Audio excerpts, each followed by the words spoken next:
आज का टॉपिक है मूल अधिकारों में अगला है धर्म की स्वतंत्रता का अधिकार। अभी तक हम आर्टिकल 24 तक पढ़ चुके हैं। पिछली वीडियो में जैसा कि हमने बताया था शोषण के विरुद्ध अधिकार आर्टिकल 23 और 24। इस वीडियो में बताने जा रहे हैं आपको धर्म की स्वतंत्रता का अधिकार। आर्टिकल 25 है अंतःकरण की और धर्म के अबाध रूप से मनाने, आचरण और प्रचार करने की स्वतंत्रता। आर्टिकल 25 के फर्स्ट में लिखा हुआ है लोक व्यवस्था, सदाचार और स्वास्थ्य तथा इस भाग के अन्य प्रबंधों के अधीन रहते हुए सभी व्यक्तियों को अंतःकरण की स्वतंत्रता और धर्म के अबाध रूप से मानने, आचरण करने, प्रचार करने का समान हक होगा।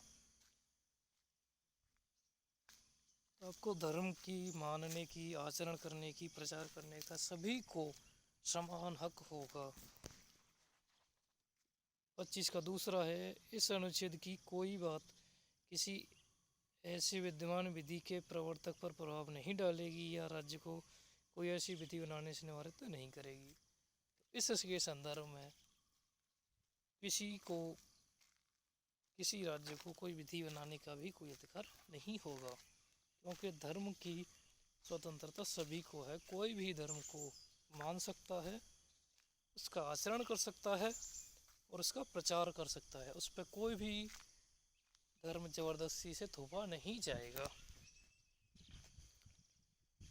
25 के ख में क खंड दिया है धार्मिक आचरण से संबंध किसी आर्थिक, वित्तीय, राजनैतिक या अन्य लौकिक क्रियाकलाप का विनियमन या निर्बंधन करती है। ख है सामाजिक कल्याण सुधार के लिए या सार्वजनिक प्रकार की हिंदुओं की धार्मिक संस्थाओं को हिंदुओं के सभी वर्गों और अनुभागों के लिए खोलने का प्रबंध करती है। स्पष्टीकरण कृपाण धारण करना और लेकर चलना सिख धर्म के मानने का अंग समझा गया है। स्पष्टीकरण 2 खंड ख के उपखंड ख में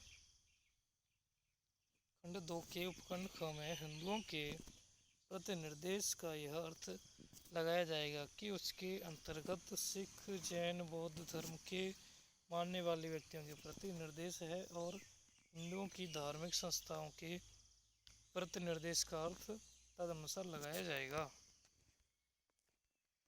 आगे है धार्मिक कार्यों के प्रबंध की स्वतंत्रता। ये है आर्टिकल 26। अभी हमने पढ़ा आर्टिकल 25, अभी है आर्टिकल 26। लोक व्यवस्था, सदाचार और स्वास्थ्य के अधीन रहते हुए प्रत्येक धार्मिक संप्रदाय या उसके किसी अनुभाग को धार्मिक और पूर्त प्रयोजनों के लिए संस्थाओं की स्थापना और पोषण का अपने धर्म विषयक कार्यों का प्रबंध करने का जंगम स्थावर संपत्ति का अर्जन और स्वामित्व का और ऐसी संपत्ति का विधि के अनुसार प्रशासन करने का अधिकार होगा। आगे है आर्टिकल 27 किसी विशिष्ट धर्म की अभिवृद्धि के लिए करों के संदाय के बारे में स्वतंत्रता। इसमें 27 में क्या कहता है किसी भी व्यक्ति को ऐसे करों का संदाय करने के लिए बाध्य नहीं किया जाएगा जिनके आगाम किसी विशिष्ट धर्म या धार्मिक संप्रदाय की अभिवृद्धि या पोषण में व्यय करने के लिए निर्दिष्ट रूप से विनियोजित किए जाते हैं। आगे है आर्टिकल 28 कुछ शिक्षा संस्थाओं में धार्मिक शिक्षा या धार्मिक उपासना में उपस्थित होने के बारे में स्वतंत्रता। तो आर्टिकल 28 का फर्स्ट है राज्य निधि से पूर्णतः पोषित किसी शिक्षा संस्थान में कोई धार्मिक शिक्षा नहीं दी जाएगी। सेकंड है, खंड की कोई बात ऐसी शिक्षा संसाधन को लागू नहीं होगी जिसका प्रशासन राज्य करता है, किंतु जो किसी ऐसे विन्यास या न्यास के अधीन स्थापित हुई है जिसके अनुसार उस संस्था में धार्मिक शिक्षा देना अनिवार्य आवश्यक है।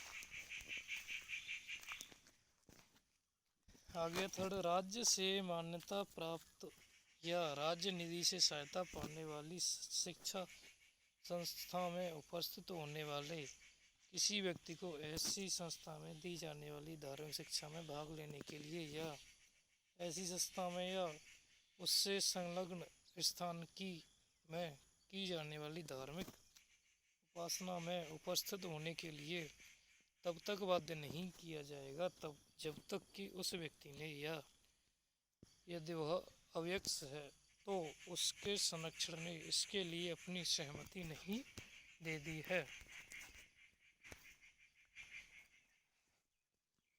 तो अभी तक आप पढ़ चुके हैं।